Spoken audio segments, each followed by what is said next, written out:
প্রিয় মাতৃভূমি বাংলাদেশ আমাদের সবার। এখানে আমরা আমাদের যার যে কাজ আছে, বিভাগীয় অ্যাডমিনিস্ট্রেশন, জেলা অ্যাডমিনিস্ট্রেশন, তারা অত্যন্ত সুন্দরভাবে তারা আগামী দিনে রাষ্ট্রকে এগিয়ে নিয়ে যাবে। আর আমাদের মাননীয় প্রধানমন্ত্রী জনাব তারেক রহমান সাহেবের নির্দেশ, সততা এবং নিষ্ঠার সঙ্গে জনগণের সেবা করা, কোনো শাসন নয়। আমরা জনগণের সেবা করতে চাই। তো সেইভাবে ইনশাল্লাহ এটা কেবল তো শুরু, আপনাদের সঙ্গে কথা হবে ইনশাল্লাহ, এবং আমরা ভালো কিছু করব আমাদের দেশের নাগরিকের জন্য, রাষ্ট্রবাসীর জন্য।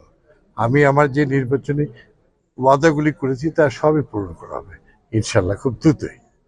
প্রথম হচ্ছে যে রাজশাহীকে শান্তির শহরে রূপ দেওয়া, কোনো চাঁদাবাজি নয়, রাজশাহী থেকে কোনো ভূমিদস্যুতা নয়, যারা এগুলো করবে আইনের আওতায় নিয়ে আসা, এবং এটা আমাদের সরকারের প্রধানমন্ত্রীর এটা নির্দেশ, সে যেই হোক আইনের আওতায় নিয়ে আসা।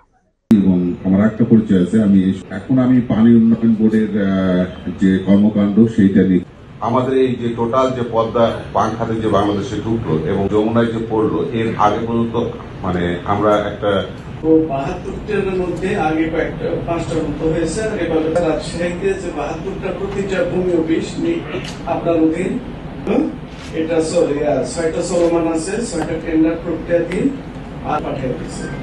আর আমাদের প্রকল্প আছে স্যার ১৯টা, মানে বগুড়ায় ছিলাম বেশি ৭ বছর ৪ মাস। তো ওখানে আমি একটা কারণ তো কাজ চলছে আপনার, সেটা ঠিক আছে, এখানে কিন্তু নতুন করে